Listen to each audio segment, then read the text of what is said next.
Virgo, welcome to your reading for the first half of February 2025. We're going to pull some cards, see what the energies are. May be useful. We've got the Ten of Air,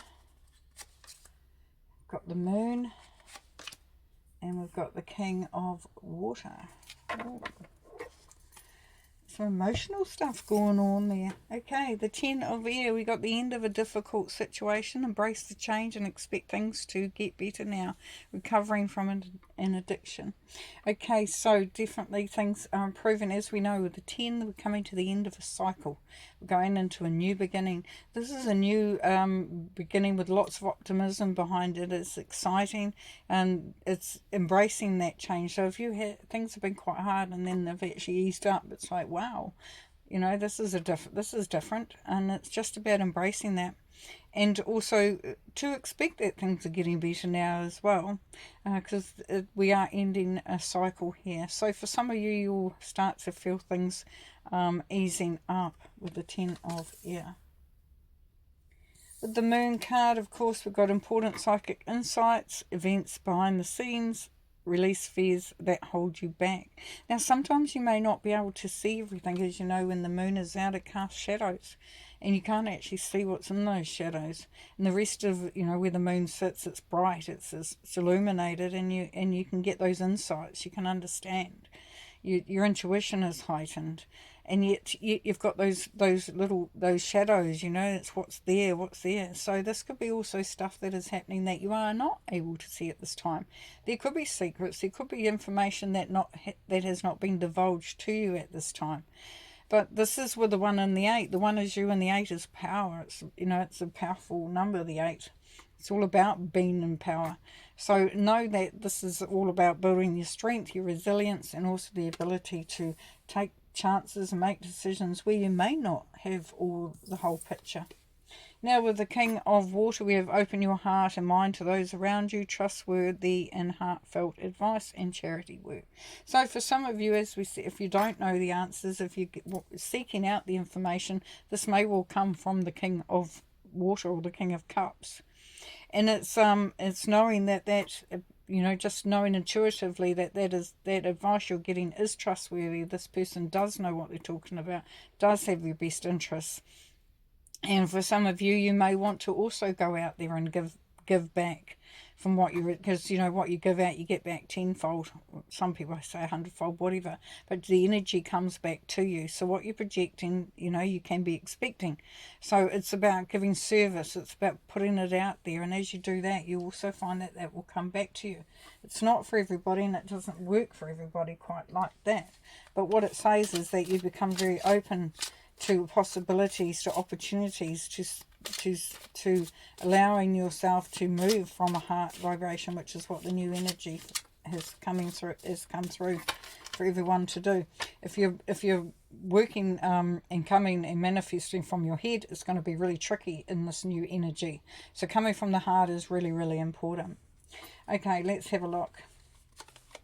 King of Pentacles, yes. So this is where it's the entrepreneurial spirit, where the ability to manifest, to create abundance, prosperity, a certain sense of confidence in oneself as well. And with the King of Pentacles, where you may find that you're in an okay position, this is about looking towards other opportunities that are coming in. He's always ready for something that may help to expand what he's doing. You know, his resources. So it's being aware of those, being open to that.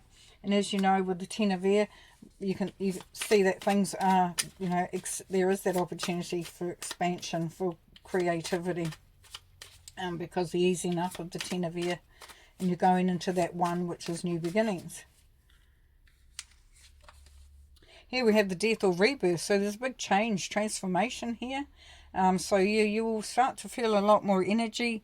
Virgo, you will feel more excited, you're more expansive, if that's where you're going, but you'll definitely feel a shift. There is definitely a shift coming through here. You may also find that you're a lot more optimistic now at this time. That, like I said, with the moon, you may not have, may not have the full picture, but your psychic insights are actually, you're tuning into them a lot more, easier. And they're making more sense. So trusting your instincts, knowing that you've got the insight, but knowing that there is some big change coming through here at this time.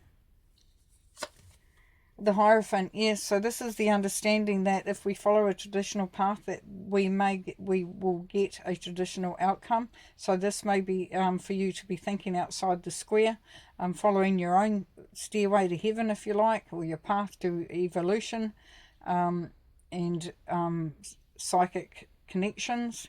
So just enjoying that journey as well. So being really tuned in to what the energies are around you as well at this time, Virgo, is going to be very beneficial. And the Five of Cups. So it's asking you to please do not focus on the things that have not eventuated or they haven't worked out as they are. They could still be there staring you in the face. This is about looking at the blessings that are coming through. They're actually there. So look at what has got the ability and the potential to expand, and leave behind that which is pretty much done. Yeah, that doesn't. So don't work, if you can. Don't work with something that you know is there's an old saying. You know, I'm an oldie. Don't, you know, it's trying to flog, and you know, don't flog something that's pretty much gone. And expect it to move, because it ain't. Alright, so really cool. So definitely improvements here, and ability to manifest, bring through some really great energy of a manifestation, and there's a change that occurs while you're doing that. You will become more enlightened, have a greater understanding of what's going on, which is going to help your journey as you move forward, which is really cool. There's an opening of the heart, or a maturing of your emotions, which is going to allow you to really start to ease yourself into really embracing those things that have a lot of energy and blessing behind them. Here we have the moon again, yes. So there will be some stuff that may be cyclic as well, so it may come and go. But what this really talks about is having deep knowledge. You know, you may be taking a deep dive. Could be a reflection for yourself. You could go on an internal journey. But you definitely, this is calling out also what you are wanting. So if you put it out there, you know, like you can see the dogs, the wolves, or whatever you want to call them, they're howling to the moon, and that's really putting it out there. That's expressing yourself and what you want. Devil, yeah, be careful that you don't get too hooked into something that keeps you restricted, tied down, doesn't allow you to move. It could be an old habit or a mindset, somebody, a situation that holds you there, because those chains are not tight, they're not there, they're not permanent. They are the chains that we quite often have put upon ourselves. So it's releasing that as well. And then we have judgment. Yes, so judgment is saying that you've been called. So what this is really, Virgo, is that your feet are going to, I call it feet being held against fire, which means you're going to be asked to do what you need to do. Do the right thing at the right time, but do it, and have the confidence to do it, the courage to do it. But this is the time for you to evolve and to really reach those heights that you've been aiming for. Beautiful, Virgo. Excellent. Well, thank you very much. Have fun, and we'll see you next time. Thanks for being here.